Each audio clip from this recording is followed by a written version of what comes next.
नमस्कार, बीट 24/7 में आप सभी को सुस्वागतम। जी हाँ, दुनिया के सबसे तेजी से उभरती कुछ अर्थव्यवस्थाओं ने मिलकर साल 2009 में एक संगठन बनाया था जिसमें ब्राजील, रूस, भारत और चीन जैसे देश शामिल थे।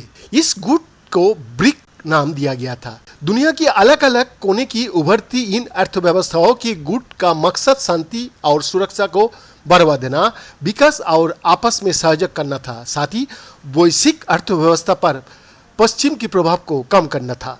एक साल बाद ही 2010 में इसमें दक्षिण अफ्रीका भी शामिल हो गया और इसका नाम ब्रिक से ब्रिक्स हो गया। तब से लेकर अब तक इस गुट में कोई नया देश शामिल नहीं हुआ है, लेकिन आप इस गुट में नए देशों के शामिल करने का लेकर एक बहस शुरू हो गया है। ब्रिक्स का गठन से लेकर अब तक इसे बेहद प्रभावी गुट नहीं माना जाता रहा है। हालांकि इसमें शामिल सदस्य देशों में दुनिया की 40% से अधिक आबादी रहती है।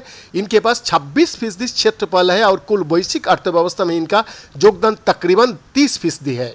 ऐसी रिपोर्ट्स है कि इस सम्मेलन में प्रधानमंत्री नरेंद्र मोदी और रूसी राष्ट्रपति व्लादिमीर पुतिन वर्चुअली शामिल होंगे, जबकि चीन के राष्ट्रपति शी जिनपिंग इसमें शिरकत कर सकता है।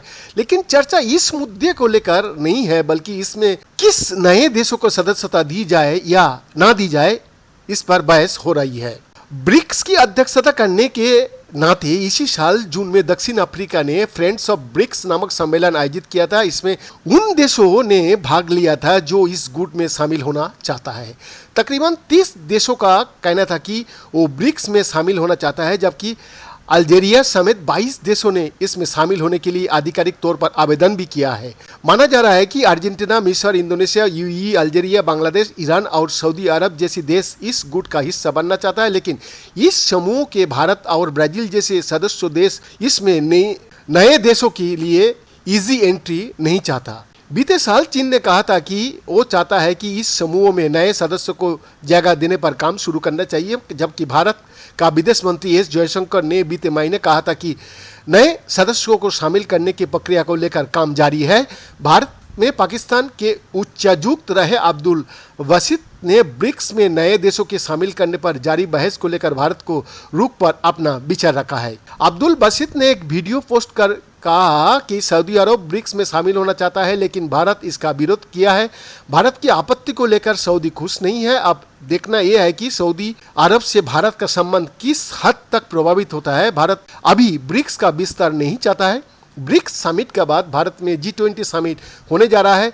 इसमें भी रूसी राष्ट्रपति व्लादिमीर पुतिन और चीनी राष्ट्रपति शी जिनपिंग के आने को लेकर अनिश्चयता बनी हुई है। भारतीय विदेश मंत्री का मानना है कि एक विवादित समूह कैसा दिखे, इसके लिए मानक मानदंडों और प्रक्रियाओं पर विचार विमर्श करने की जरूरत है। इसी तरह का हवाला ब्राजील भी दे रहा है। ब्राजील सरकार के आला अधिकारियों ने हाल ही में समाचार एजेंसी रॉयटर्स से कहा था कि ब्रिक्स समूह में अन्य उभरती हुई बड़ी अर्थव्यवस्थाओं को शामिल करने का मुद्दा इस महीने होने वाले सम्मेलन में बड़ी बहस का विषय होगा। वैद्यनाथ दास की रिपोर्ट, बीट 24/7।